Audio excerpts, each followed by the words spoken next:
Опозицијата соостри критики за говорот на претседателот Пендаровски. ВМРО-ДПМН изрази разочарување што во обраќањето Пендаровски наместо да градел мостови, тој се уште не бил излезен од партискиот дрес.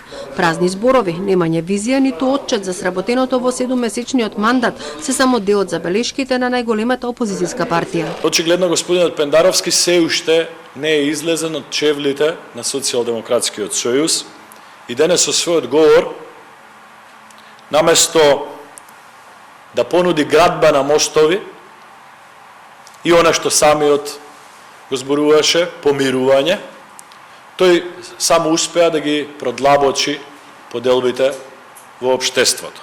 Чувме многу диагнози,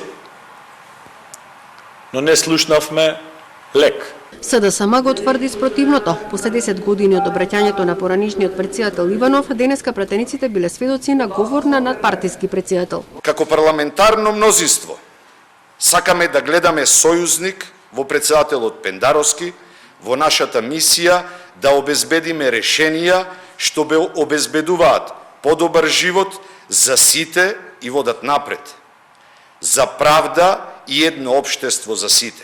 Партиите на албанците побараа поголема заложба на Пендаровски за имплементација на законот за употреба на јазиците и етничката застапеност во институциите. Околу застапеноста на етничките заедници, кај претседателот на државата, ние на претседателот му укажуваме дека тој однос треба да биде равноправен на тоа што осликува нашата држава. Треба да се има предвид дека тој еден краток период е во својата функција и секако дека би требало во наредниот период да ги видиме и многу други наредни иницијативи. Очекувањата се дека во наредниот период претседателот Пендаровски ќе ги исполни ветувањата кои денеска ги даде.